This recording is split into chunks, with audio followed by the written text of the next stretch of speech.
Untuk menyediakan makanan yang lezat, terjangkau, sehat, dan berkelanjutan bagi populasi dunia yang diperkirakan berjumlah 10 miliar orang pada tahun 2050, kita perlu mengadopsi sistem produksi dan konsumsi sirkular.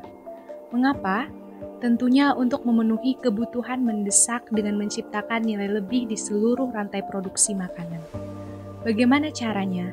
Yaitu dengan menggunakan lebih sedikit bahan baku dan energi, serta dengan menghasilkan lebih sedikit limbah. Oleh karena itu, diperlukan strategi dalam menjaga rantai pengolahan produksi hasil pangan yang tercermin dalam istilah agri-food circular. Saat ini, banyak limbah yang terbuang dan paling-paling diubah menjadi biomasa. Untuk menciptakan rantai pangan pertanian yang lebih berkelanjutan dan melingkar, kita perlu menghargai aliran residu dengan menggunakannya sebagai sumber daya untuk pakan atau sebagai aplikasi makanan. Dalam semua kegiatan yang berhubungan dengan pertanian dan peternakan, tentunya akan menimbulkan masalah limbah hasil produksi dan kotoran dari hewan ternak tersebut. Kotoran yang dihasilkan dari peternakan juga bersifat kontinu selama peternakan tersebut beroperasi. Limbah organik yang dihasilkan dari hari ke hari selalu bertambah.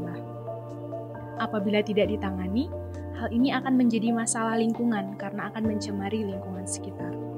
Maka, perlu dilakukan pemanfaatan untuk mengatasi masalah tersebut. Sejak dahulu, kotoran ternak khususnya kotoran sapi hingga kotoran ayam sudah dimanfaatkan sebagai pupuk tanaman yang dalam hal ini kita ketahui yaitu pupuk kompos.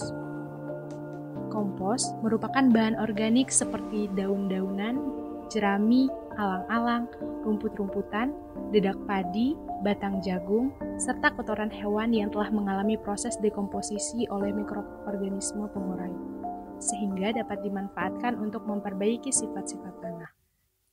Kompos mengandung unsur hara mineral yang esensial bagi tanaman. Pengomposan merupakan proses di mana bahan organik mengalami penguraian secara biologis, khususnya oleh mikroba-mikroba yang memanfaatkan bahan organik sebagai sumber energi. Nama saya Fazil Bayani, dari Bank Sampah Kekait Berseri. Berseri itu bersih, sehat, dan asri. Kami berkeinginan untuk memulai suatu pertanian yang berbentuk organik. Kita juga berbasis lingkungan. Saya ingin lingkungan juga bersih dan dari sampah yang ada itu sampah organik yang terbanyak. Kenapa tidak kita mulai manfaatkan? Dan saya rasa dengan pertanian organik ini usia tanam pun agak lama gitu. Usia sayur atau apa itu lebih lama dan saya rasa lebih sehat. Masyarakat perlu diberikan pendampingan lebih lanjut dalam proses produksi dan mengkomersilkan pupuk kompos yang berasal dari limbah organik, sehingga selain untuk meningkatkan hasil pertanian, juga dapat mengolah secara berkelanjutan hasil dari limbah organik tersebut. Dengan hasil pertanian yang berkualitas, maka akan menghasilkan produk pangan yang beragam dan berkualitas pula.